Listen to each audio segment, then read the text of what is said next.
bagian ketaatan kita kepada Allah Subhanahu wa taala yang telah memberikan kekuatan, kesehatan dan berbagai macam nikmatnya kepada kita semua. Alhamdulillah. Salawat dan salam semoga tetap terlimpah kepada junjungan kita Nabi Agung Nabi Muhammad kepada keluarganya, para sahabatnya dan para pengikutnya sampai akhir zaman ini.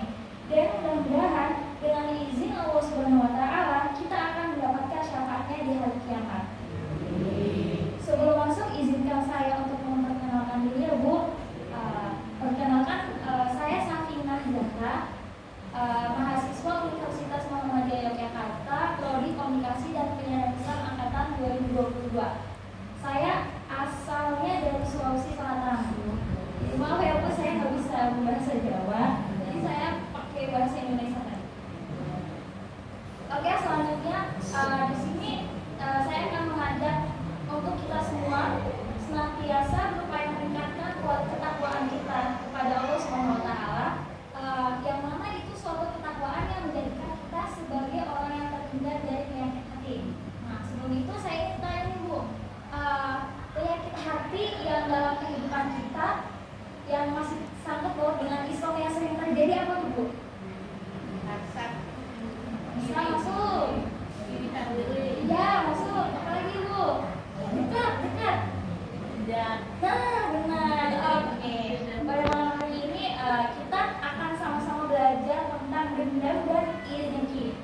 Nah, jadi salah satu penyakit di dalam hati yang sangat berbahaya bagi kehidupan seseorang, bahkan bagi kehidupan kita itu adalah adanya rasa dendam. Nah, apa sih dendam itu?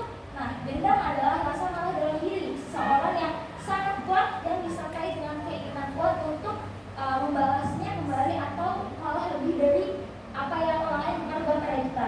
Nah, jadi suatu perasaan ingin membalas perbuatan yang orang mau menyakiti kita dengan sesuatu yang sama atau jauh lebih menyakitkan, itu adalah suatu hal yang manusiawi, suatu hal yang sangat wajar. Ketika ada seseorang diperlakukan, ketika kita diperlakukan tidak baik atau disakiti oleh orang lain, kemudian timbul perasaan gak nyaman pada diri kita, dan terkadang bahkan sampai membuat diri kita itu sakit hati. Nah, apalagi kalau yang berbuat seperti itu orang yang dekat dengan kita atau orang yang percaya sama kita, yang kita percayai, bahkan keluarga kita, meski kayak gak menyenangkan ya Bu, dendam gitu.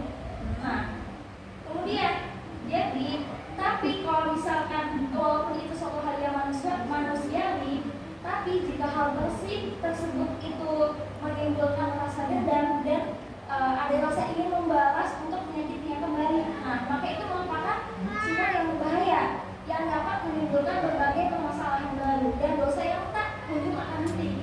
Jadi rasa kita udah gak enak pada orang yang menyakiti kita itu nggak apa-apa, tapi kalau misalkan kita udah muncul rasa ingin membalasnya kembali, nah itu udah nggak bisa, itu udah nggak baik, itu udah masuk ke sifat yang berbahaya. Nah, ibu harus tahu nih, ada beberapa kerugian bagi orang yang mempunyai perangai pendendam. Di sini saya akan menyebutkan tiga kerugiannya. Yang pertama, sudah pasti akan dibenci oleh Allah. Sudah pasti akan apa Ibu? Sudah pasti akan dibenci oleh Allah. Sebagaimana sabda Nabi Muhammad SAW yang diriwayatkan oleh Imam Muslim, yang artinya orang yang paling dibenci Allah adalah orang yang menaruh dendam kesumat atau bertengkar. Hadis riwayat Muslim. Nah, pendendam itu sangat dibenci oleh Allah karena dia itu selalu menyimpan dalam hatinya keburukan. Jadi seseorang yang memiliki dendam, dia itu akan selalu berupaya agar orang yang pernah berbuat salah kepadanya itu akan mendapatkan balasan kembali, bahkan lebih dari itu. Nah, hal demikian itu juga menunjukkan kalau dia itu iman kepada hari akhirnya kurang, karena dijelaskan oleh Allah bila Allah itu akan mendapatkan kita akan mendapatkan keadilan bagi semua hambanya. Jadi barang siapa yang disakiti dan tidak membalas dan tidak membalasnya, maka Allah yang akan membalasnya di akhirat. Tapi kalau misalkan kita yang membalasnya, ya udah kita sama-sama berdosa. Nah, kerugian yang kedua adalah dendam akan memutus silaturahmi dan akan menumbuhkan permusuhan. Jadi udah jelas ya ibu-ibu, seseorang yang menaruh dendam kepada orang lain, maka secara otomatis hubungan persaudaraan, hubungan kasih sayang mereka itu akan terputus. Dan orang memutus silaturahmi itu diancam tidak akan masuk surga. Sebagaimana sabda Nabi dari Jubair bin Mut'im radhiyallahu anhu, yang artinya tidak akan masuk surga orang yang memutus silaturahmi. Muttafaqun alaih. Nah, dendam kan membuat hubungan menjadi renggang dan silaturahmi terputus. Jadi orang yang menaruh dendam kepada seseorang, maka dia akan selalu berusaha untuk menghindari bertemu dengannya. Jadi dendam itu membuat keburukan yang tidak berhenti pada satu sama lain. Nah, jika ada dua orang yang terlibat pertengkaran dan kemudian mereka itu saling menyimpan dendam, maka akan terjadi permusuhan. Nah, dan pertengkaran akan terus terjadi. Akibatnya keduanya akan sama-sama berdosa dari dendam yang terus mereka lakukan. Nah, karena mereka selalu meniatkan keburukan buat sesamakan. Nah, oleh karena itu Allah telah memberikan jalan terbaik sebagaimana yang disebutkannya dalam firman dalam surat Fussilat ayat 34, yang artinya yang tidaklah sama kebaikan dan kejahatan, tolaklah kejahatan itu dengan cara yang lebih baik, maka tiba-tiba orang yang antaramu dan antara dia ada permusuhan seolah-olah telah menjadi teman yang sangat setia. Jadi kan kita sangat yakin nih, sangat percaya akan kebenaran janji Allah yang sebagaimana disebutkan pada ayat tadi. Nah, jadi suatu kejahatan apabila dibalas dengan kebaikan maka akan selesai, maka akan tuntas. Bahkan orang yang tadinya saling bermusuhan akan berubah seolah-olah menjadi teman yang sangat setia, akan menjadi dekat kembali. Nah, jikalau mendapatkan kejahatan berulang lagi, itu udah urusan Allah. Allah yang akan membalasnya di akhirat.